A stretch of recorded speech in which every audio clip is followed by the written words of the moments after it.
coming at you, episode 16. I'm RJ, and I'm a fucking snake.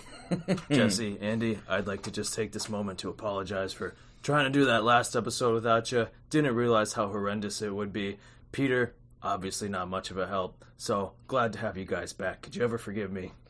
Definitely couldn't forgive you there, RJ, but I'm really happy to be here, back on board, episode 16. RJ, it's okay, buddy. I mean, we kind of fell through on the plans. I'll admit my fault to it, but just happy to have all three of us back together. Yep. So. All right, sweet. So. Fuck you, RJ. It's just good. I could definitely, me and Andy definitely take a little of the blame here. RJ's not wrong. Sometimes we do cancel or postpone a little last minute. It's my fault. We agreed to do an episode on Sunday. I won't, sugarcoat it. I was day drinking on Sunday. Sunday fun day got in the way a little bit. Yeah. And that happens sometimes. After a few pops, I decided I didn't want to sound like a total idiot on the mic, even though I feel like I sound like an idiot most times anyways. Yeah, but we both do. Not like a drunk idiot on the mic, even though there was one episode where you could clearly hear us clinking shot glasses together. Oh, yeah. I think I said pour up another shot. Yeah, and that one, I think, got our best views. So yeah, everyone maybe we should have just done it anyways, that. And we could have avoided this whole situation entirely. So what we got to say is, yes, we're a little sorry for those last-minute postponings, those last-minute reschedulings, but I sure as hell wasn't happy when I woke up the next morning and checked out my phone and it said episode 15, the end. Yeah. And I didn't even know about it. I mean, ultimately, I feel like he had the right to go ahead and do an episode without us, but the way he went about it, going behind our backs, just left a sour taste in our mouths. And that's how we got to here. So that's how he's deserving of his one episode suspension. It's just Jesse and Andy coming at you guys today. Yep. Hopefully you like it more than the Peter and RJ show. Yeah, shouldn't be too hard. If you ask RJ, he might call it a vacation, but don't get it twisted. It's a friendly suspension. It's a cold, hard suspension. We'll be back. We'll be back as a trio come episode 17. So we're gonna get this at you, and You want to give us a rundown? So there's the little spilling the beans of that. So for today, we got a little Celtics catch up. We're gonna talk how they've been looking in the playoffs so far. Then we'll get to some Bruins talk. We'll slightly touch on the shitty Red Sox, even though I don't really want to. Yeah. But we got to squeeze it in. We'll get to the Patriots, talk some QB battle. Looking forward. We're going to get on the record for our official prediction for the season. Then we got some miscellaneous topics. We got a more likely, less likely segment. And then we're going to end with a couple guest callers. So I guess to get us started, Andy, what are your thoughts on the Celtics right now after these first three playoff games? They look great. I mean, I couldn't have asked for anything more. Nope. I understand that the Sixers are missing Ben Simmons. I'm pretty sure on that shitty show that Peter and RJ did.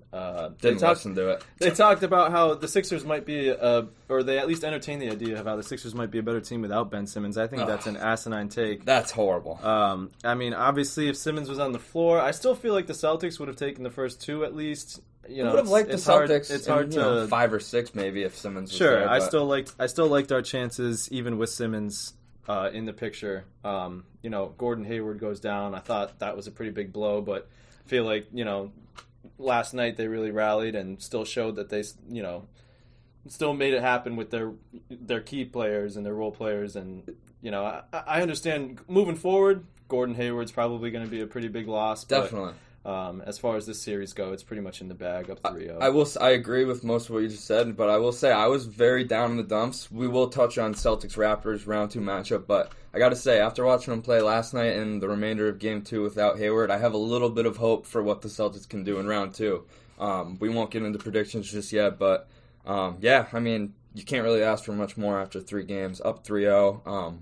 All of our big three, Brown, Tatum, Walker, all their numbers are up from the regular season averages. I think, our key pieces and some of our bench guys are looking confident and good, which is going to be huge because, when you got guys like Wanamaker and Cantor and Rob Williams putting in big minutes, you need them to be playing confident. So, yeah, I mean, I'm all right with where they're at right now. Definitely.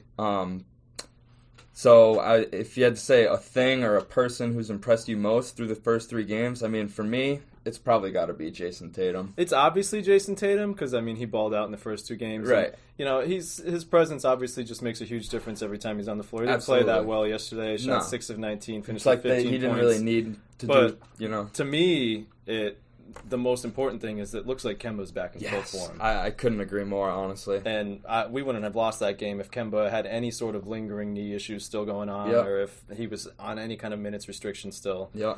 Seeing Kemba being able to go out and do the things that Kemba's normally able to do and lead this team, even though I still think it's 1A, 1B with him and Tatum. But, Right. Ultimately, I think Kemba's the X factor, and if he plays as well as he knows how to play, then I think that this team has a legitimate shot of getting out of the Right. East. And whether it's Jason Tatum's team or Kemba Walker's team, or who's the better player, anyways, Kemba Walker still is kind of the heart of the team, and he's the emotional leader, I would say. Yep. He's our big money guy, whatever. But yeah, I mean, I'm feeling good right now. Yeah, I agree. So, the loss of Gordon Hayward, it's going to hurt us eventually. I don't know when we're going to feel it, if we're going to feel it hard, if we're going to feel it softly, but it's going to hurt us. Does the loss of Gordon Hayward diminish the Celtics' chances heavily? Not heavily. Slightly. Slightly it does, because I think I've mentioned it before where there are games that Tatum had last night where he only shoots, 6 of 19, 15 points. Jaylen Brown seems to come and go as often as that happens. Kemba can sometimes, not necessarily play badly, but he's not necessarily the focal point in the offense. Sometimes he goes for less than 20 points. So, he's not very aggressive. So when those things happen, you have guys like Gordon Hayward and sometimes even Marcus Smart if you're kind of desperate to rely on if you need a game out of one or two of those guys or both of those guys to put up 20 plus points. And that's something that Hayward was able to do all season long. I think he averaged 18.5 points a game. And solid 5 and 5 after that. But I think as much as we watch the Celtics, I love Gordon Hayward, but he's not like a be all end all kind of guy.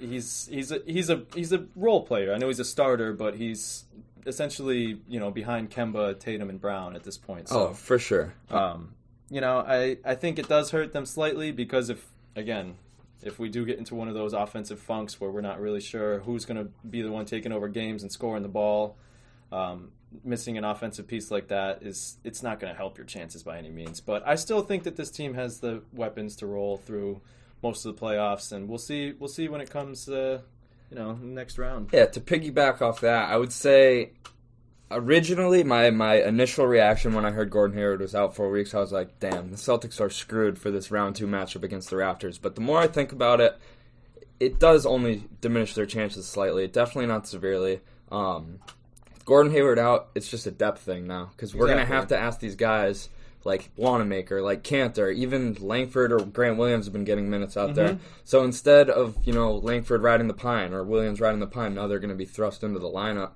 It's going to be tough. I'm confident in those guys. No, I am. Grant Williams has played pretty well. He's been hitting threes when we've been watching. Yeah, he plays pretty big. I love anytime Rob Williams is on the floor. I love when he's on the floor. No, me too. The dude hustles and he's catching those lobs. I just think now with Hayward out for however long he is, in my opinion, I think you should just tie up the right shoe a little tighter and get out there and play. But I don't know, 4 weeks for an ankle sprain? Yeah, come on, man. It's the playoffs. But the other thing you got to remember is that this guy was about to jump ship anyways to go be with his wife, popping out baby and girl number fucking 4 or 5. I've lost track at this point. I think it's 5. Maybe it is 4. I think it's 4. But either way, I'd say the onus is now. It's a lot of pressure on Tatum, Brown, and Kemba Walker to go out and get that 20-plus points a game almost now. So, but that is still a bit of a luxury to have all 3 of those guys able to show difference. up and ball out any single night. And I think that's the difference between the Celtics team and other teams in the East is we still have arguably 3 of the top 5 players in whatever matchup we're playing, whether it's Milwaukee would be Giannis, Middleton, and then our 3 guys, not in any order. Yep. With the Raptors, I think it's maybe Siakam, then those 3 guys, then the rest of their players. So it's I like the Celtics' chances. Well, actually, let's get right into it. What are you looking for, and what are you expecting Celtics Raptors? Well, in the to me, round? it might be a similar tale to what they're going through with Philadelphia because based off your last point, Embiid's the best one on the floor. Yep. But then after Embiid, it's Yes. Tatum, Brown, and Kemba. It's like that, but I will say that I think those Raptors guys are all just a step above these Sixers guys. Yeah, these Sixers have some true bums on the floor. They really do. But yeah, as far as I think RJ has said it before too, where the team with the best player wins the series. Sometimes, in theory, yes. But if you're taking a guy like Siakam, who I don't know if I'm putting Siakam ahead of. I don't think I'm putting him Tatum, ahead of Tatum. Maybe not even Kemba. Walker. Yeah. I mean, sometimes Siakam shows up, sometimes he doesn't. He's more of a simple player, and he's longer, he's taller. He'll go get his rebounds and his inside baskets, whatever. Yeah. But what I'm looking for in that Raptors-Celtics series, or what I foresee to be a big problem for us, is the fact that Toronto is extremely big. Yes. They have Serge Ibaka, Marc Gasol, and a 6'9", 6'10" Pascal Siakam. Yeah. It's going to be tough considering the Celtics' big man is 6'9" Daniel Tice. I know. And I mean, and his Cantor is soft as dog shit. I hate to say it. I know. And I gotta, tip my cap to Tice, who he's playing his heart out against Embiid out there. Absolutely. He's obviously overmatched. So outmatched. But, if he gives us that effort that he's been giving us, if you can slow Siakam down and you just don't get killed on the boards, then I think the Celtics could take it in 6 or 7. The Raptors do have that really killer backcourt, those two Bulldogs in Van Vliet and Lowry. I mean, if the Grump was here right now, he would be calling me a fanboy. If Van Vliet and Lowry are going to beat us, then I will just I will admit tip my they're cap. the better team. Yeah, I'll tip my cap to that point. If those guys go off for 25 each, if they combine for 50 or 60 points, you can't beat them if they're combining for that. Yeah, because you still have Siakam, all these other guys. I mean, they have other pieces too. Anunoby, great player. They got. They have some other guys. Hollis Jefferson's not that good, but they have a good team. They're deep. And breaking news, deeper than the Celtics. Breaking news. Coach of the Year, Nick Nurse. Yeah. He's a great coach. Deserving of it. So, I mean, he's going to have some sort of game plan to try and slow down one of those big three, because what else would you have to do? Yeah. So you're saying Celtics in 6 or 7? Yeah, I mean, I think it would go 7. I think it's going to be an awesome fucking series to watch. Everyone on Twitter that I'm looking at, all these NBA pages are like, get your popcorn ready for Celtics Raptors, because that's going to be a dogfight. Yep. And like I said, if this Grump was here sitting to my left, he would be calling us both fanboys. But I gotta say, I'm gonna take Celtics in 7. Yeah, that's my official prediction. I gotta say, the bubble might work to our advantage a little bit here too, because not having to go to Toronto. I understand that they have maybe the best home record in the entire Philadelphia league. Too. Oh yeah, they only had 2 losses at home in the regular season. 4 was it 4? They were 31-4. They were virtually unbeatable at home. Yeah. If we had to go to Philadelphia last night and play in Philadelphia, they could be down been an entirely different game. So, the fact that we don't have to go to Toronto and play there too, I think is a huge advantage. Yeah, agreed. So, but yeah, it should make to be a fucking awesome series. I'm excited as hell to watch it. Yeah, me too. All right, well, you want to, you're probably more of a Bruins guy than I am. Reluctantly, we'll get into some Bruins talk. Just kidding. Well, they're doing good. Well, I'll give them their props. And I was wrong about round 1. But, Andy, what are your thoughts for the Bees after round 1 here? I think they look great. Obviously, the loss of Tuukka, to me, losing Tuukka isn't that big of a deal, because the Bruins have sort of an embarrassment of riches at goaltender, and Halak is... How good is Halak? Because I don't really know hockey that much. Him and Tuukka, I think, were both in the top 10 for goals against average. Okay, and that's probably the most telling stat amongst goalies. Yeah, because obviously, Halak didn't play that many games, so you can't base it off of wins or anything like that. Sure. But that is probably the stat that you look to first. Right, for a goalkeeper. Yeah. So, all right. With him in net, and hopefully, we get Pasternak back, but... I think Pasto will be ready for this Lightning series. I believe he played in the closeout game of the... I didn't even see that game. I didn't either, but I remember hearing he played in that game. So I guess he's good to go, which is a good sign for this team's chance. Obviously, the dude is almost a 50-goal scorer in a shortened season. So, yeah, I mean, I also have this point here, question for you. I mean, does your opinion of this team's long-term chances in this playoff run change with Halak stepping in instead of Rask, or do you think they don't skip a beat, really? I really don't think they skip a beat. Maybe a little bit, just because if there was a night that Tuukka or Halak needed to be pulled and you needed to put another one in, then obviously you're going to miss. So you don't have that luxury now. Exactly, but you're not really missing much with Halak in net. So yeah, I think the Bruins have a good chance. The Lightning didn't look that great against Columbus. They turned it up in the last couple closeout games, though, I will say. Yeah, but it almost looked like Columbus might take that series Dude, again, right? which would have been embarrassing for the Lightning. Dude, to lose 2 times in a row, they might as well blow the team up at that point. So, yeah, preview of Bruins Lightning here. My original prediction back a couple episodes was saying that the Bruins would not make it out of the second round, and I am going to stick to that. But I will say, if the Bruins can take care of the Lightning here in round 2, I will change my opinion, obviously, because I'll already be wrong. But I will back this team to win the Stanley Cup this year and right the wrong of last year. With Washington gone, then it's obviously they're playing the next best team in the East. So if you get past the Lightning, well, I mean, Philadelphia's true. The Flyers, crazy. That's true. But I gotta say, I don't want to see the Flyers. You get but 2 series wins under Halak's belt. This team's gonna have a lot of confidence. Yep, I think they have a good chance. We'll see. I mean, such a heartbreak last year, but terrible. Oh my God! I just got a text that James Ennis just got ejected, and he's in my DraftKings lineup. So, what? It's just a fucking break every time with me. You should try and find it. Actually, I guess we'll look it up at some point. But I'm curious what he did to get ejected. Probably, I don't even know. Hopefully, he punched Giannis in the grill or something. All right, that's enough Bruins for my liking. Got any shit talk for the Red Sox you want to get into? What, are they last in the division right now? I haven't watched the Red Sox. The Red Sox I have not sat down and watched a single Red Sox game in its entirety. Like, I had a little hope that they were going to maybe put something together this year. I was like, oh, their lineup's great. Right, and with a shortened season, like, anything could happen. There's extra teams making the playoffs this year, so, like, there's that. Even a few episodes back, RJ kind of convinced me that they were kind of like in the running. They're like only a few games back of that last spot, whatever. But they're in dead last in their division. They're 9-18. Ugh. They're third last in the American League. Oh, so just to break, I just don't see them even getting to 500. Never mind making the playoff spot. I mean.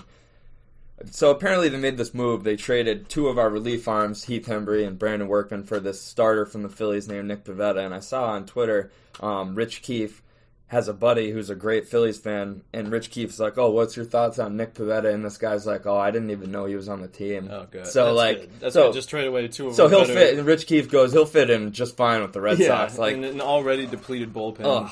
And Chaim Bloom came out a few days ago and said, like, we want to compete, but at the same time, we have to prioritize the big picture, which basically says, like, we'd like to win if we could, but we're probably not going to win, and this season's basically a bust. A wash, yeah. So, whatever, man. Fuck the Red Sox. Baseball's so boring to watch. Yeah, it really is. I miss being able to watch baseball. I miss the feeling of, like, wanting to watch baseball, like, getting excited for baseball season to start, and, like, being, like, I mean, that's what, like, you know, throw it back to, like, a nostalgic summer, like, grilling up food outside with, like, the Red Sox game on just, in the like, on the background, radio like, or the game on, you know.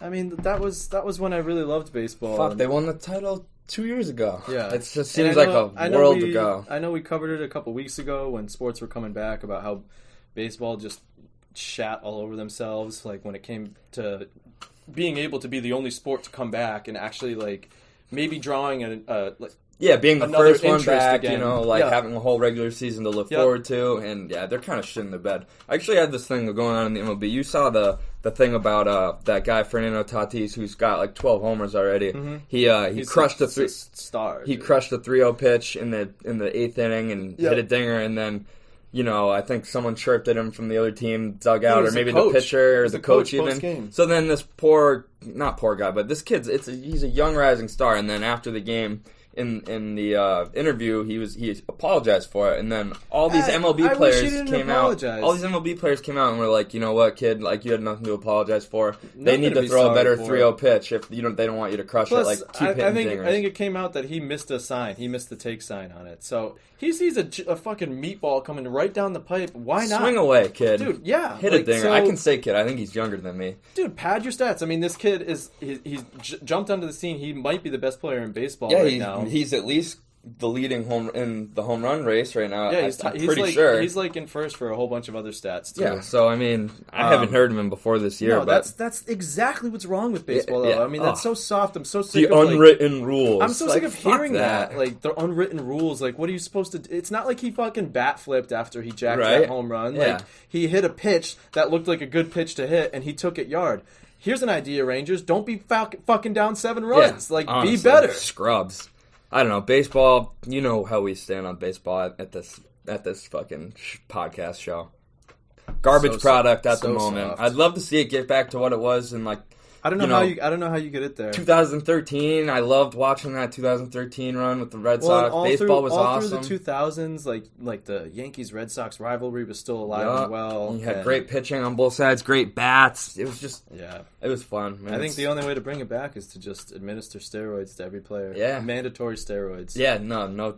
You don't get a choice. Yeah. Everyone's juicing. You're going to have pitchers throwing 130 miles per hour. 89 home runs hit a season. Fucking Christ, dude. All right, that's definitely enough baseball for me. Get into our Patriots over here. We're in the midst of a little QB battle going on at training camp.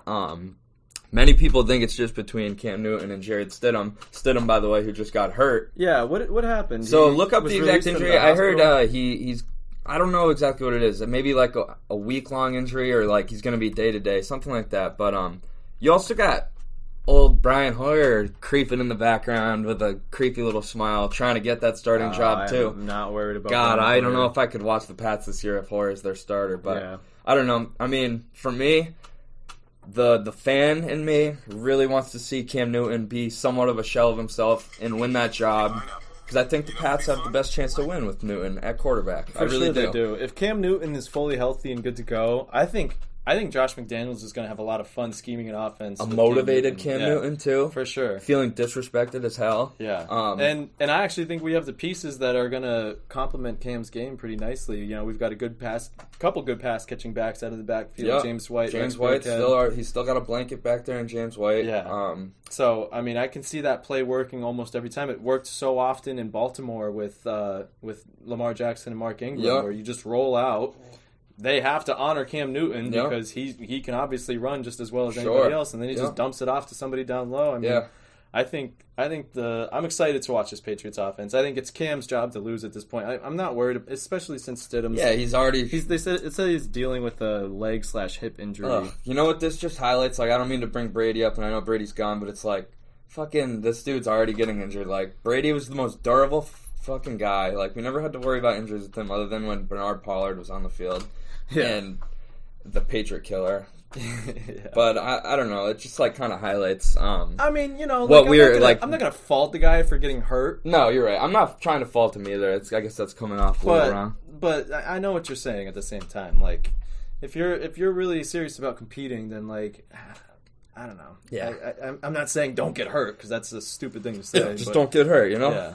Whatever. I don't know. It's definitely Cam's job. I'm excited to see the Patriots play. All right, I want you on the record now. I'm going to get on the record, too. I want a Pats regular season record prediction and just how far they're going to make it into the playoffs. I mean, I know I've been back and forth on them we both have gone. We've all given a couple different opinions that have changed with different developments, but I think they win the division. You do? You think they beat out the new look Buffalo Bills? I do. I think it'll still be close. Yep, maybe come down to like their last meeting or something. It might. I can see them at a 10-6, 11-5 best. I don't think they hit 12 wins. Probably not. You're right. But I if I had to pick, I'd pick them to win the division. Win the division. So you think you don't think they're gonna get that first round bye? Probably not when you have the Ravens and the Chiefs and stuff. Yeah, no, not a first round. All right, bye. So you think do they win a playoff game? How far do they make it? Divisional round, wild card round. Are they making it to Championship Sunday? It's tough to say, dude, because who wants to bet against the Patriots? Who wants to bet against Bill Belichick? I mean, again, I know we just talked about all these good things that are going on with Cam Newton, and it looks like if he's good to go, then this offense should roll. But you are missing key pieces on defense, and that's what won you so many games. And that's where it's really where we hung our hat. And our offense, we just don't have the. We have some weapons, but we have an old Edelman right now. It's looking like our best receiver. N'Keal Harry hasn't even reported yet. And this dude, I don't know what he's doing because he has the chance to be our number one receiver if he was all in right now. I mean, I don't know what he's doing, but yeah, I'm going to piggyback you. Oh, actually, no, you never really said what you think happens. Do you think they... So say... I think they could win a divisional game. Win the divisional and maybe... I don't know. I don't know really what the matchup would look. I think look. that's about as much as we would probably have to play the Chiefs for a chance or the Ravens to get to the championship game. Yeah. Just by default.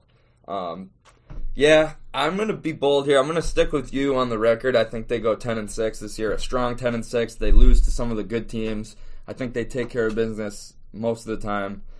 Excuse me. In any games that they should win, and or I any think games that they're favored. The fanboy in me does want to say, "Oh, Pats to the Super Bowl." I think they somehow make a run to the AFC Championship and come up just short in a surprise turn of events. I think maybe they, because something just happens. I don't see how that team, even if everything's clicking, like how they're going to beat the Ravens and the Chiefs back to back. Like that just doesn't seem plausible. Yeah. I could see them maybe beating the Ravens, and maybe the Ravens, and then losing to the Chiefs. You know, anything can happen come playoff times when you got Bill Belichick. Well, anything could happen this year. I mean, with COVID, any player could go down. Any player could miss time. You know, obviously nobody stays healthy all season long. No team has, all their players available at the end of the season. So, we'll see. So I'll say they'll win a playoff game or two and get bounced in the championship game. Are you writing that on the wall? No, I'm just getting something down for our caller here. I want his opinion on this take. All right, better record this year, Patriots or Bucks? Bucks is the easy answer, but you got to think they have a real tough schedule. They do. I mean, and they're in a hard division too. Very hard division. They got to play the Saints, Falcons, who are rejuvenated and just picked up Gurley, as well as who's the other good team? Saints, Falcons. Maybe there's not another good team in that division. No, because I think Carolina's in that division too. Oh yeah, so Carolina's not that good, but hey, they got some pieces. So who do you think's got the better record? I'm still gonna pick the Bucks. From what I've heard, Tom Brady looks great in training camp. He's delivering deep balls accurately. That will be the key to that offense. Yeah. If he can really throw the deep ball. He can air it out and hit Mike Evans down the sideline and Godwin consistently, dude. I feel like one of those guys. I mean, they're gonna have some crazy stats on that offense because you got to think. You got to give full attention to Godwin and Evans before you look at Gronk because Gronk's been out, and you have O.J. Howard. That's what I'm saying. Who's still their better tight end. Gronk might be on the line more than you think. He's probably. I don't know if O.J. Howard. I'm pretty sure demanded a trade. I think he's still there. I think he took that back. He did. Yeah. Okay, so they must have talked some sense into him. Yeah. Yeah. I think that offense could have a Peyton Manning Broncos vibe.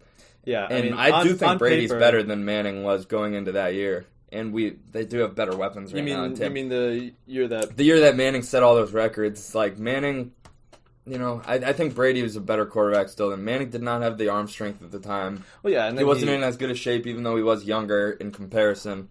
I don't know. Brady just takes good care of his body. He was shooting steroids into his neck. Yeah, he was doing HGH. South Park with the stem cells with the Superman guy. What's his name there? Christopher Reeves or something? I don't know. Just kidding, everybody. But all right, so yeah, I'll say probably the Bucks will edge out the Pats. Just by I don't know if the Bucks get to 12 wins just because of that strength of schedule, but I'll say Bucks probably 11-5, Pats 10-6 type deal. I think the Bucks could get to 12 wins. They could honestly. They could be. Maybe they'll go 16-0, and then we can end them in the Super Bowl. Imagine that. If we ruined Tom Brady's perfect season. Oh my God, that would be storybook. Yeah. All right, before we move off of football, you got any Patriots players who you think would be a good pickup in fantasy? Or who you might try to pick up? As far as fantasy players go, I'm not touching anybody on the probably Pats? Outside of James White. Maybe not Edelman? Safety blanket? Edelman obviously will be drafted in probably more valuable leagues. If it was still Brady. It started in fantasy leagues, but I don't want Edelman with how old he is. I would be shocked if Edelman plays 16 games this year. Yeah, I know he's as tough as anybody, but he's been playing hurt. I feel like year after year at this point, and he is 34. That's old. And Edelman, you've been able to rely on him in fantasy purposes so often because you have that connection with him and Brady. I mean, they're best friends, and Edelman was good for 7-8 catches a game. I don't know if you're going to get that same rapport with Cam Newton. I'd like to think so, especially because if N'Keal Harry's not there, then who else are you throwing the ball to? Mohamed Sanu? Yeah, Sanu. Oof. Yeah, so world beater right there. Edelman, I'm steering clear of for fantasy. Okay. James White, I would like to take in a full PPR format, which is what you and I play in. I'm I'm still okay with rocking with the Pats D if I can pick them up late and they slide. I'd like to see them. Just because they do play some bad teams, though. So there's going to be weeks where they dominate the other team. Team defenses are so interchangeable. No, for me. you're right. I you never don't stick to one. Never stick to one. Go matchup based. That's probably the smart way to do it. A couple years ago, I think I picked up the Bears on like a waiver wire, like week 3, and then I rolled with them the rest of the season because they were obviously disgusting. I usually roll with a different format. I usually like to try and pick. It's not going to be the Pats this year, but I think last year I ended up getting the Pats defense. Went with them all year, and they were averaging me 20 points a game through the first 6 or 7 weeks, which was winning me matchups in many leagues. So it's not going to be like that this year. But I do like the idea of picking up defenses sometimes. But I kind of agree. Like, you're not going to take a Pats quarterback. You're not going to take a Pats tight end. The wide receivers aren't that enticing. So I'm going to say steer clear of them, probably. In a 2-quarterback league, like with Superflex, Cam Newton should be drafted. Sure, I agree. And we'll see what Cam does. If Cam gets out to what Cam normally does, then that's I mean, I think it was 2 years ago I picked up Cam Newton, or I drafted Cam Newton as my quarterback, like pretty early in the draft too. It was kind of a stupid pick looking back on it. And I started him 2 games in a row, and he busted 2 games in a row, and I fucking dropped him to the waivers. And everybody in our league was like, why the fuck did you just drop Cam Newton? Got scooped up so quick, and then he was averaging like 28 points a game after that. So yeah, I don't know. He's been, but then the next year I think he played like half of a game and then missed the next 9. Yeah, well, yeah. I'm so excited for fantasy though. Yeah, me too. I had some serious heartbreak last year, and I was in the Super Bowl. My kicker needed to get me 4 points, and it got me 3. What league are you playing in with a kicker still? I love playing with kickers. We always vote on that. Should we add an extra flex or play with a kicker? Get rid of the kickers. No, dude. Kickers are integral to fantasy football. No way. Those should be removed from fantasy leagues. Wow, that's They're boring, dude. You wouldn't rather have... No, I like this. Like, I'm a traditionalist when it comes to fantasy football. I like having a defense and a kicker, 1 flex. I know your league is 2 flexes, but weak. I just wanted to take this time before we move on to say, RJ, suck it. Yeah. But anyways. RJ, if you're listening, up yours. All right, we'll get into some like miscellaneous topics here. I just have a few random things to get into. Damian Lillard's been lighting it up recently in the NBA. I mean, the dude's pulling up from the parking lot essentially and just in the clutch. He's doing crazy things right now, and it prompted a lot of people on Twitter to bring up Steph Curry and remind people that Steph Curry is still the better player, better shooter, better point guard. What are your thoughts on that? I think it's close. Sure. It's easy to forget about Steph because you haven't seen him for so long. But yeah. I mean, Damian Lillard's just about as good as anyone. And he's doing it right now. Steph isn't. He really fucking is. Like, he's going through I the love ringer. Steph. I do. But I don't know. If you had to pick a guy to start a team with right now, who would you pick? I'm still taking Steph personally. I'm ready to I might take Dame definitively say that it's Steph 1, Dame 2, then the rest of the pack. But I just put some respect on my boy Steph's name. While Damian deserves his respect, let us not forget that just last year or 2 years ago when the Warriors won their last title, the Warriors met up with Damian Lillard and the Blazers in round 1. No Kevin Durant. They swept them. Yeah. Steph Curry averaged 37 points a game. Damian Lillard averaged 22. Only unanimous MVP ever. Yeah. So, and 3 titles, 2 MVPs, maybe 1 MVP. I think he's got 2. Does he have 2? I don't know, but at least he's got that unanimous one, which in my book that's worth 2 anyways. But Kenny the Jet Smith, what are you saying, brother? He came out and he said, "Man, I don't think that Steph Curry really has the range Damian Lillard does," and it's like that's just blasphemous. Like. Steph Curry invented range. Yeah, so, just what do you say? So I'm glad, actually, Steph didn't take the high road, and he responded in a classic, classy Steph Curry manner and was like, "Haha, love you, Jet, but you're tripping for that," or something like that. And it's like, you're just going to get this, you're just poking the bear at this point, and they're going to come back and light the league up just like they did 5 years ago. And they're coming out with the number 2 overall and pick, that's right? what I wanted to get into, too. Like, what are they going to do with that pick? I think they're going to trade it. They're going to package that pick in Wiggins, and they're going to trade for another big 3. So one of the biggest rumors was that they might package that, another first-round pick, Klay Thompson, and Clay. go after Giannis. I think Clay's untouchable, but I could see them trying to get Not if someone you're like trying to get Giannis. No, I think Clay's untouchable. That ruins that dynamic. The Warriors Dude. are who they are because of Steph and Clay. Steph and Giannis, though? No, I think they take a step down if they get rid of Clay. I really do. They're just special for having the two best shooters in the league on the same team. So, and they can just get rid of Wiggins, number 2 pick overall, and a top heavy. It's not the best draft class, but the top 3 prospects are all very promising. Mm-hmm. Package some more players, some more picks. You can basically go out and get anybody in the league. Who do you think would be a prime fit for someone like them? Yeah. Let them go and offer Philly the number 2 pick, who Philly can use to get James Wiseman and replace Embiid. You send Wiggins over to Philly. You send a bunch of picks, a bunch of players, and you land Embiid in Golden State. Embiid's already frustrated in Philly. Yeah, he doesn't His people will be happy. It doesn't seem like Embiid really. Imagine that lineup: Draymond Green, Joel Embiid, Steph Curry, Klay Thompson, and throw whoever else you want in there. I mean, that's like literally an all-star lineup. I mean, that's right up there with when they had Durant. It's almost like an all-star starting lineup. Yeah. I mean, Embiid, in my opinion, some people, they don't think Embiid has the motor or whatever. He's my number 1 big in the league, edging out some of the other guys slightly. So, you get a guy like him with those guys. I mean, even if they just stick with their number 2 pick, Wiggins, they're still going to be world beaters next year. Sure. I'm taking them to make it to the finals next year, plain and simple. Yeah. No matter what other teams do. I mean, especially, everybody was so excited about this season because the Warriors weren't going to be the Warriors. Yep. And you had so equality, many finally. teams. Yeah, so many teams make moves and signings and... with the Lakers and LeBron and AD and the Clippers with PG and Kawhi. Yep. Leave those teams the same. Pandemic P. Yeah. Leave those teams the same, and still, I think if they take Wiseman in the draft and it's still Steph and Clay and Wiggins, then I'd still pick that team over either one of the LA teams. Yeah, just because the way they play, the way the Warriors play is just different. They have this. I don't know. They changed the game for a reason, and no other teams can try and replicate it, but no one's going to be the same as the Golden State Warriors. So it's like the Patriots. I'm thinking they're going to come back. Everybody's trying to copy the Patriots. And you just can't do it. For 20 years, nobody's been able to do it. So, I'm saying the Warriors are going to really take the league by storm. I'm taking them to win something like over 60 games, certainly next year. If it's a full season, anyways. Yeah. But can't hate that. Keeping it on the NBA for a little bit, I just want to give a quick shout out to Inside the NBA for being the best sports talk show in the market. I mean, I did put praise or shit on if you don't like it, but I've never met a person who doesn't like Inside the NBA or find it funny. Yeah. Just you got a word on that? Who's your favorite on that show between Kenny, Shaq, Chuck, and EJ? I mean, I do love him. As much as annoying as Chuck is, dude, I love Chuck. He's awesome. He's man. hilarious. He's so fucking funny. Yeah.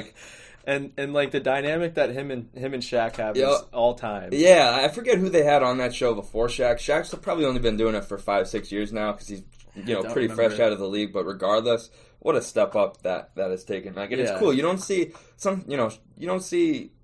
these best, these dominant figures in NBA history going and working on a show like this. Shaq is arguably a top 10 player of all time. You don't see MJ doing shows. You don't see people like that taking their time to do that. So the fact that Shaq is cool enough and funny enough and wanted to contribute like this, and it's only probably made his career take off even more after basketball. He's making money off endorsements like that. Right. Because probably has a lucrative contract. Paul Pierce and KG have been somewhat relevant in the media, but they don't have they're the same... arguably top 75, top 50 players. At least Paul Pierce of all time. No, I know, but they're Hall of Famers still, but they still just don't have the same appeal pedigree. Of that show. Yeah, sure. Pedigree. That's a good word for it. Shaq's a 4-time champion, MVP, and Shaq and Chuck are competitive still to this day about their careers and who would have been better if they were able to play against each other. Right. I thought it was funny as hell when Shaq snapped the broom and put it right in front of Chuck. Was like, "Don't you ever put disrespect on Lakers?" Yeah.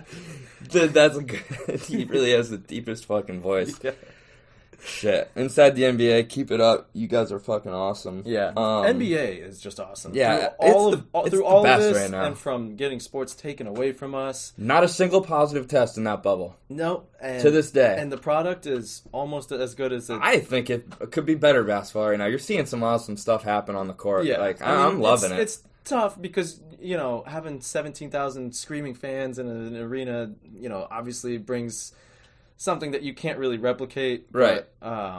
They're doing their best. They're doing a good job. You still have, like, they're playing the music that would be at arenas, like the setup defense, looks good. Stuff like that. I think the virtual fans was kind of cool. Was brilliant. Yeah, like, just so they know people's watching them. And, like, even if you don't have the fans, like, I know it's easier coming from a guy who, like me, who's never played in front of, 30,000 people before, so it's probably a bit of an adjustment, but you still know that everyone's at home watching on TV. Like, you're going to get talked about on Twitter, on social media, like, the every single game is on national television, so it's out there. And I do love that these games are all going on during the day. It sort of feels like a March Madness type tournament. And it's like every single day. Having games on at 1 o'clock all through the rest of the day is awesome. That's why it's going to be kind of sad when round one ends, because like you're not going to get that every single day feel. Yeah. But NBA, bravo, hats off to you. Like I already knew what you were is going to happen after round one, or even when you make it to like championship series and shit.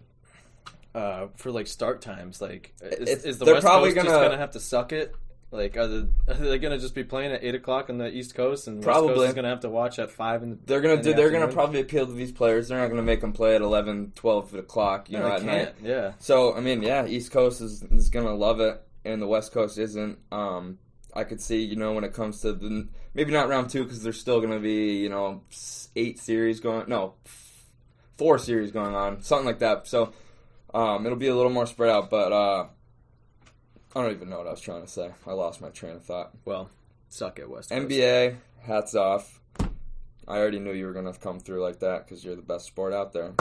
Sorry, football. No, 1A, 1B there. But, all right, just want to touch real quick, get my little soccer minute in here. We got a big change. Take your time. Yeah, we don't have this guy over here fucking telling me to shut up. Champions League final. That's basically what they consider the biggest match in the soccer world, other than the World Cup final. But the only difference is, Champions League final happens every year. It's only European teams. You got the best team in France, PSG. They got stars like Neymar, Mbappe. Great team. So it's PSG's first trip, right? PSG's first trip, and they're known as notorious chokers. And they almost choked in the quarterfinals. They were down 1-0 in the 90th minute, and they popped in 2 goals in extra time to advance. Wow, against who was it? It was against an Italian team called Atalanta, who was kind of on a dream run. They're a little under talked about, whatever. So then they took care of business after that, and here they are. They're the betting underdogs right now, something like plus 300. That's just a testament to how good Bayern's been. They're 8-0. Right now in the Champions League. I think they're outscoring opponents 28-4 through like 8 games. Holy shit. They're legit. Definitely the better team going in. Anything can happen in a final like this. It's going to be fun. It better be on national TV. When is the game? It's on Sunday at 3 p.m. This Sunday, like tomorrow? This Sunday. Oh, yeah, tomorrow. I don't know why I said it like that. I'll give my prediction. You got to pick Bayern here, but I will say I'm rooting for the underdogs, PSG, just because they got all these these cool players like Neymar, Mbappe. Has Bayern won it? Oh yeah, Bayern's won it at least once or twice, and they've been to the final a bunch of times. Really? They're just Bayern wins. They've won their league in Germany 10 years in a row. Like they're just world beaters right now. So we'll see.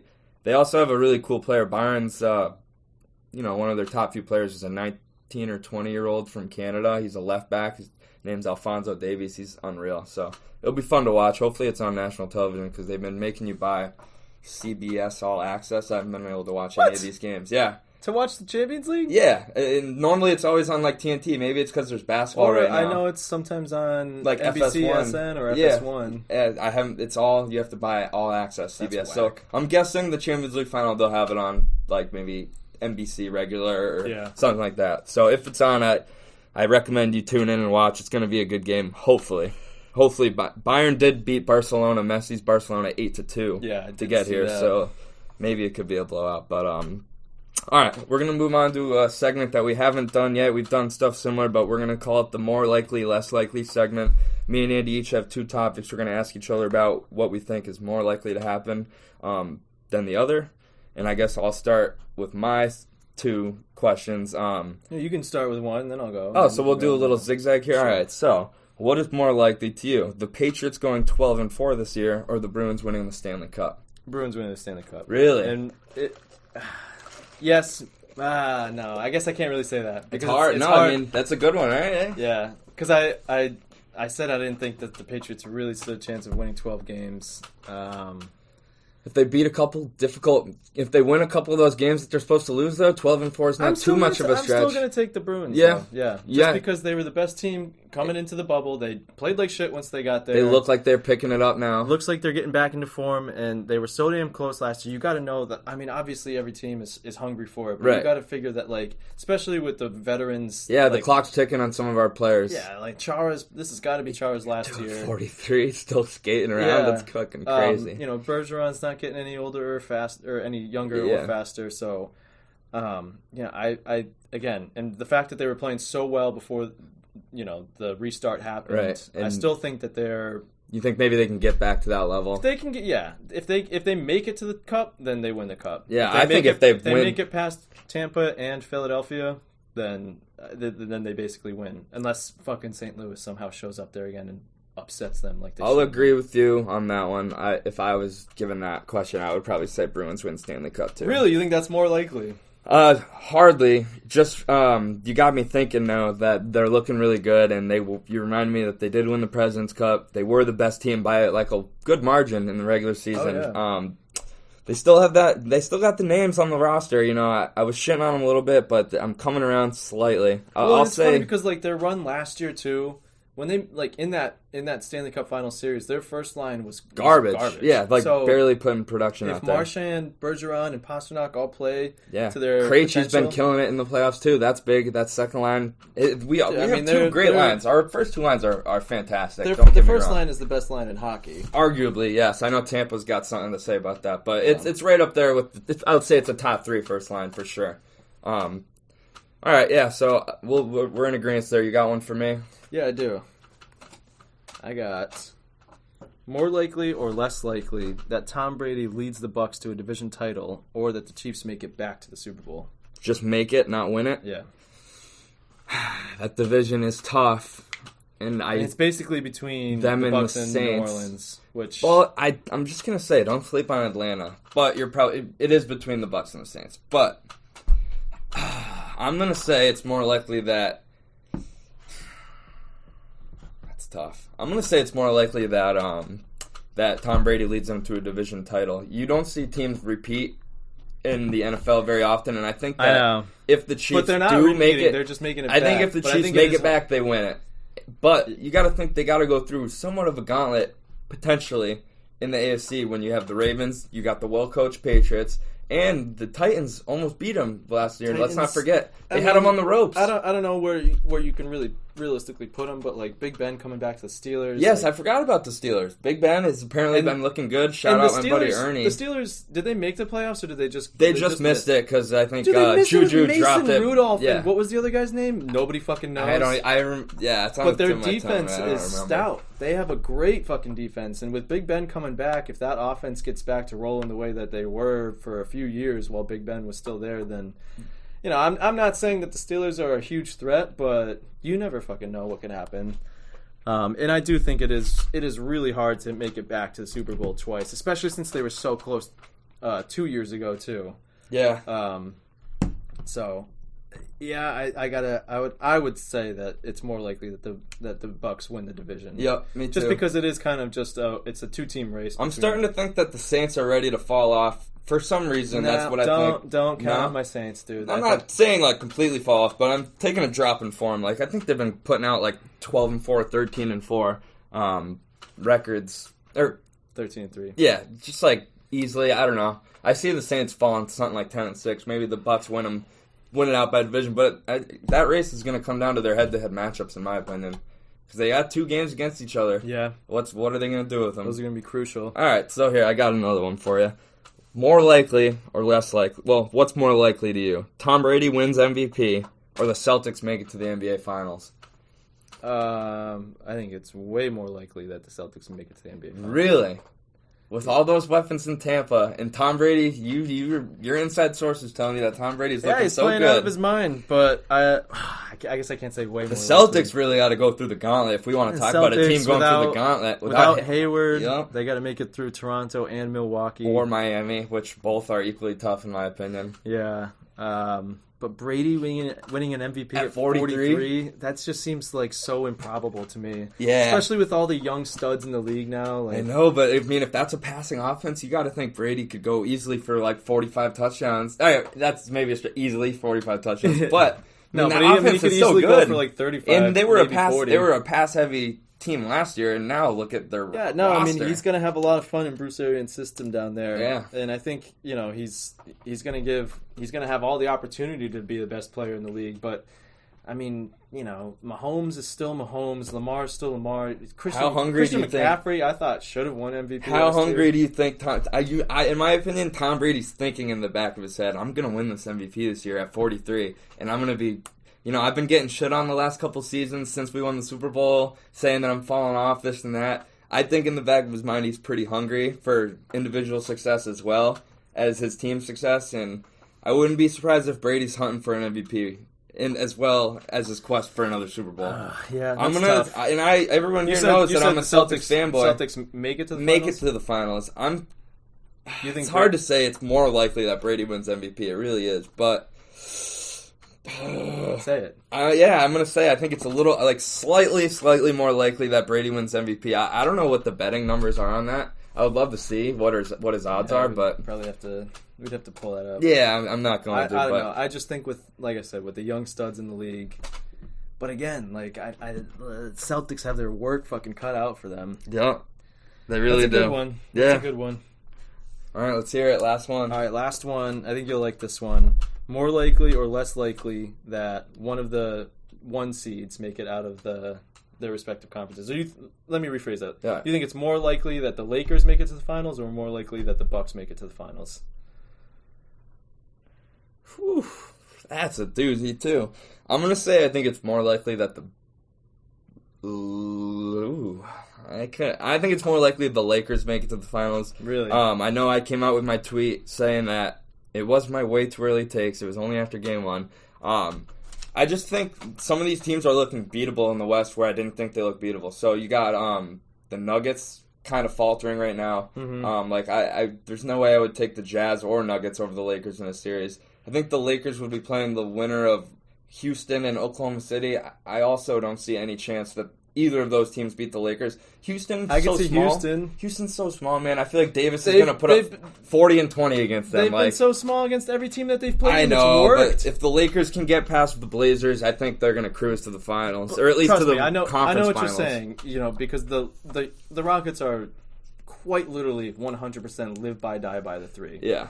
But if they can live by it, I mean, they can put up 130 points. I saw some any stat, night. too, that the Lakers slow the ball up and slow the pace of play more than any other team in the league. Oh. So, it's going to be a battle of styles there.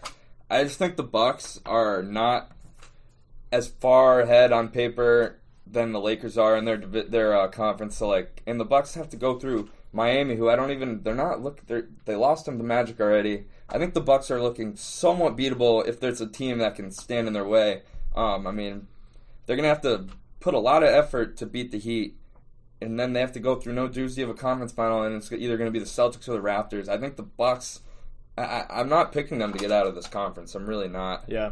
I'll say it's a little more likely to me that the Lakers are the ones. I think I'm going to save that one and ask Mike about that one. Yeah, you should. You should. I was actually going to ask him. I want to ask him about the Tom Brady wins MVP, or actually no, he's probably going to be like, I don't think he'll find that one that entertaining to talk about. But you can pick one. So Mike's he's a Yankees guy, so we're going to talk to him about some Yankees here, get his opinion on the MLB, which we clearly are lacking because we don't really care because our team sucks right now. Yeah. I'll get him. We'll get some, NFL opinion. We'll be like, who do you think is going to win MVP? You'll ask him his Super Bowl prediction. He knows soccer somewhat. I'll ask him who he thinks is going to win that game. Give him, NBA Finals, whatever. Who he thinks his MVP is going to be. We'll give him a call. Sure. Just see what he on has the to line. say. Yep. All right. Oh, and fuck you, RJ. Yeah, RJ. I've been having a lot of fun this episode. A lot more than any other episode I've ever done. I'm somewhat kidding, RJ. Yeah, you know we love you. love's a strong word. It's a 1 episode suspension. I'm looking forward to getting back to it with maybe with this little debacle is what we needed to take us to the next level. That is until the Twitter fans are like, more JA show. Yeah, honestly, I know a lot of people who are like, oh, no Andy, no Jesse, I ain't listening to that. But, all right, we're going to get Mike on the line here. Hopefully my phone doesn't die. It's at 22%, but it is an iPhone 7, so here goes nothing. Should have got him on FaceTime. I like to look at Mike. You say hi. You be like, Mike, what's happening? Hey, how's it going? Mike, what's happening? What's up, Mike? How you doing? Hey, glad to have you. I think you're caller number 3 for episodes that matter because we're just going to disregard whoever called in for the last episode. But yeah, we're happy to have you. You get some actual sports opinion in here. Hey, maybe this will be a precursor to having you on for a full episode sometime. Thank you for having me. Yeah, of course. So we are a little behind on MLB talk here because our team, quite frankly, is utter garbage. What are your thoughts? What are your thoughts on the Yankees right now in the MLB as a whole? You know, are your Yanks title contenders or what? At the moment, the injury bug has hit us pretty bad. Judge, Stanton, LeMahieu, Torres, all on the DL. Really? Okay. Yes. How's that rotation looking though? Need something at the deadline for sure. Really? Yeah, we've been. Some reports have been saying we want to go over to Cleveland, maybe get Mike Clevenger or Plesac. Okay. Or even Texas with Mike Minor, but we lost our ace last year, Severino, to Tommy John at the beginning of the season. Oh yeah, no. And so he's done. Garrett Cole can't pitch every game, so. Yeah. Wait, so Severino's not even playing this entire year? Yeah, Severino's out with Tommy John. Tanaka, a little shaky. Yep. Paxton and Happ, shaky as well. Yeah, we feel you on that Tommy John. You know, Chris Sale.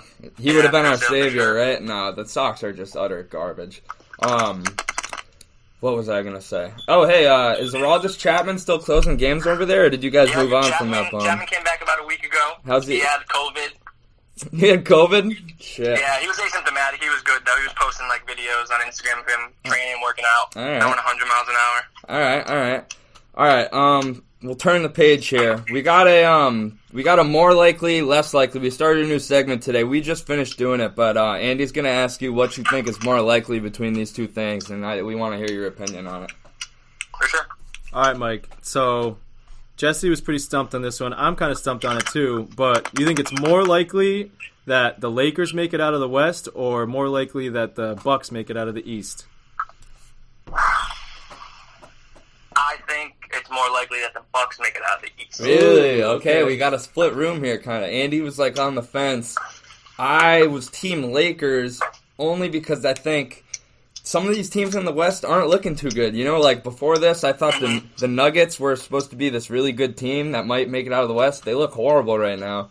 After that Game 1 performance, I right? thought they were going to run away from the Jazz. Dude, for real, and they got 30-piece, I think, in their last game. So, I don't know, the Jazz are world beaters right now. But, so you got to think, if the Lakers can get past Portland, which if they win tonight, I think they will. Yeah. Yeah, for sure. They're going to be looking at either the Rockets or the Thunder in round 2. And I feel, personally, I see that as kind of a cakewalk, whereas...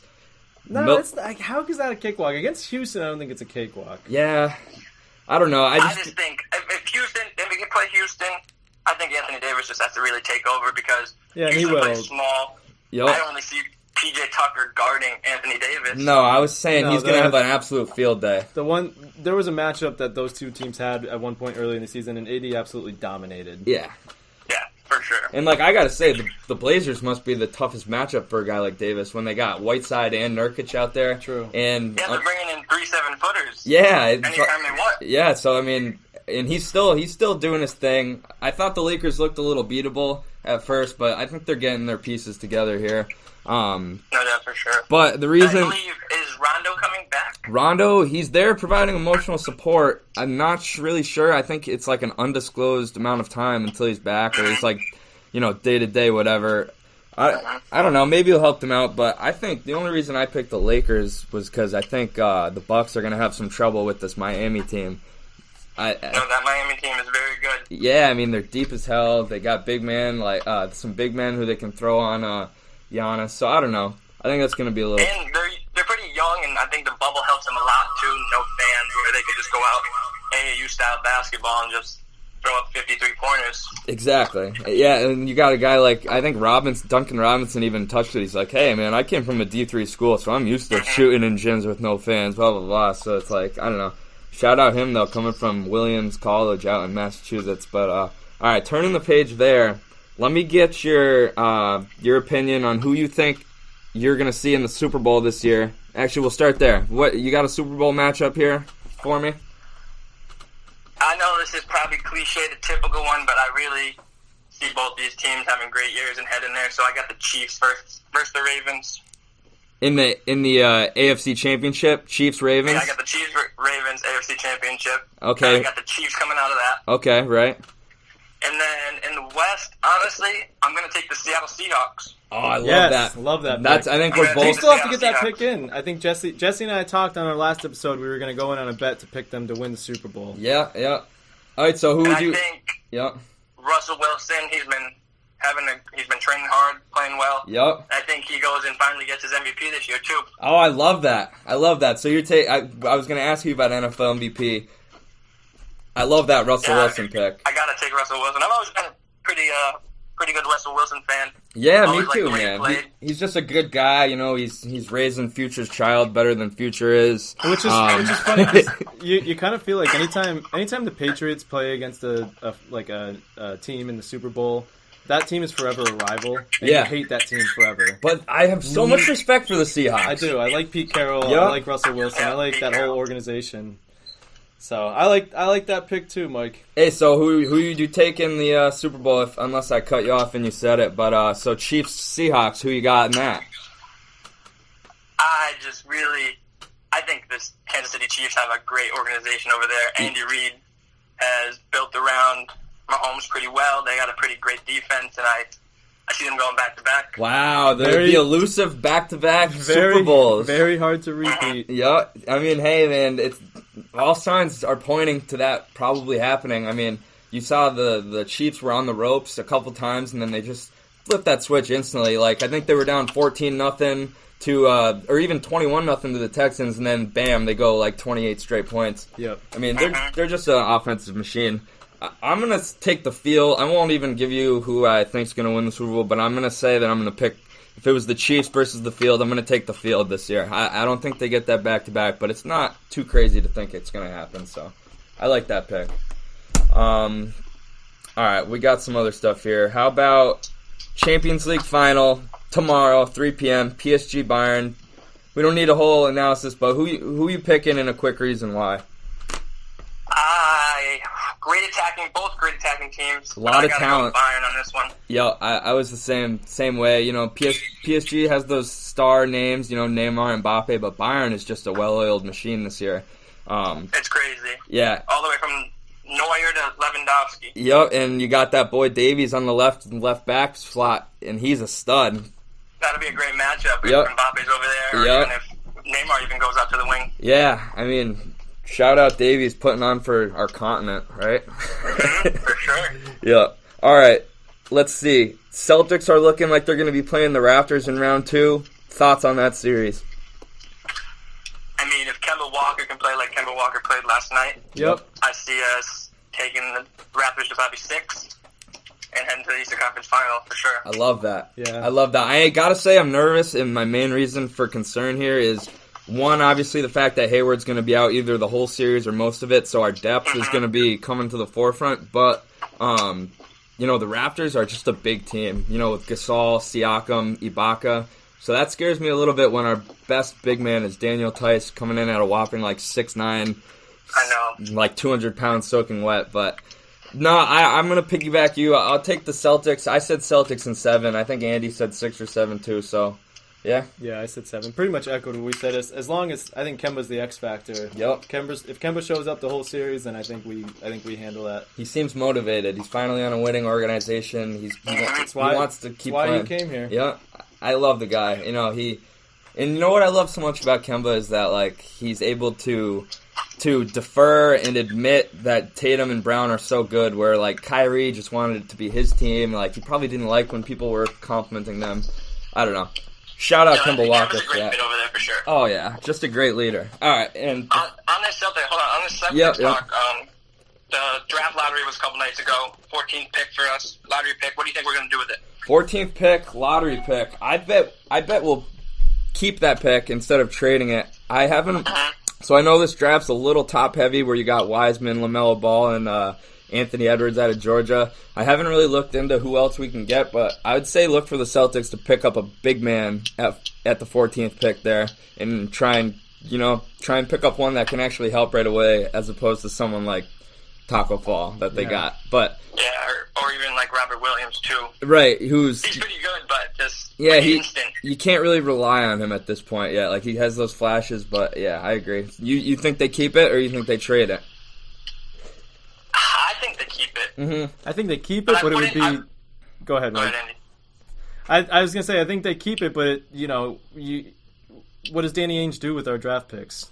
Yeah, he has a pretty bad history, or he trades them, but he usually doesn't. He doesn't have a great history of draft picks. Yeah. Other than actually, that's not true. He's flipped the switch when it comes to drafting Brown and Tatum in recent drafts, and what a mastermind move it was to pull Tatum at 3 like that. Yeah, that was really sick. But all right, before we let you go, we just want to hear your thoughts on the Patriots this year. Let's hear what you think their regular season record is. Do they win the division, and where are they going to bow out of the playoffs? All right, so they will probably finish. I'm saying they're finishing 9-7. Okay, that's fair. They're coming in second to the Buffalo Bills. Okay, that's the debate. That's obviously the team there. I've been kind of riding that for a while too, Mike. I've sort of shifted gears a little bit, and I think that they will ultimately win the division, but it's definitely going to be a close battle between the Bills. The Bills are legit, dude. No, they really are. Stephon Diggs showing up in that offense. Good. Because I heard you guys a couple episodes ago talking about ranking your wide receivers, and sleeper pick for that is really Stephon Diggs. I think him and Josh Allen could really connect this year. Oh yeah, that'll be a fun duo. Josh Allen can sling the ball. Yeah, Madden thinks he's got the strongest arm in the league. They give him 99 throw power. So I mean, Diggs is a stud too, man. I don't know what Minnesota was doing breaking him and Thielen up. I guess they had something going over there. Yeah, I guess they did have something going, but I guess they couldn't win it in the big game. So I don't see it. I don't see any advantage to getting rid of him, but he's going to be a good fit with the Bills for sure. All right, so where do you see? So at 9-7, do you got the Patriots making a wild card?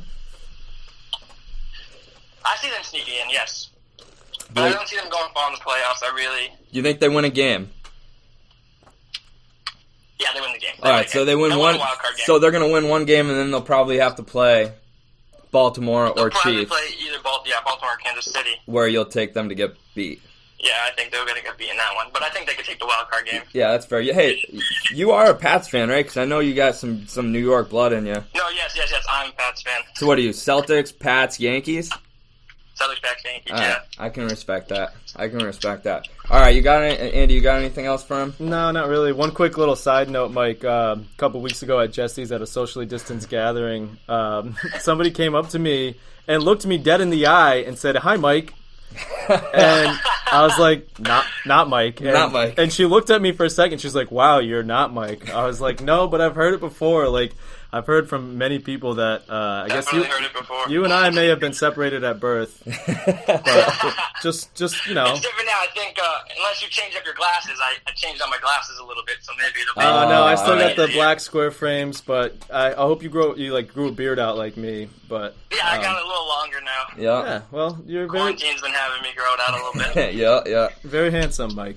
Hey, all right, Mike. Appreciate your time. Definitely our longest call to date. And, moving forward, maybe we'll get you on for an episode, have you as our guest, 4th person in the panel. So, appreciate your time. I definitely appreciate that. Thank you very much. Hey, anytime, brother. We'll catch you soon, all right? All right, have a good one. Yep, peace. What a good guy. Yeah, that was a productive call there. He was ready. He's got some good takes there. Yep. So, I mean, that's pretty much all for this episode. We fucking killed it without RJ. I think maybe we're just going to make the JdA show from now on. No, I'm kidding. But, RJ, we'll get you back on for episode 17. I hope you thought long and hard about what you did to us. You really gave us an emotional roller coaster. doing that episode. You too, Peter. Yeah, My bad boy. My own blood. Peter, I hope I didn't listen to it. I didn't have the heart to listen to it because I was a little upset at the time. But I hope you did good, Pete. We love you. RJ, not so much, but No, we do. Yeah, I know. All right, that's a wrap. Anything else? No, I think that'll do it. All right, fellas. We'll talk to you later. Appreciate you listening, and we'll see you episode 17. Yep. See ya.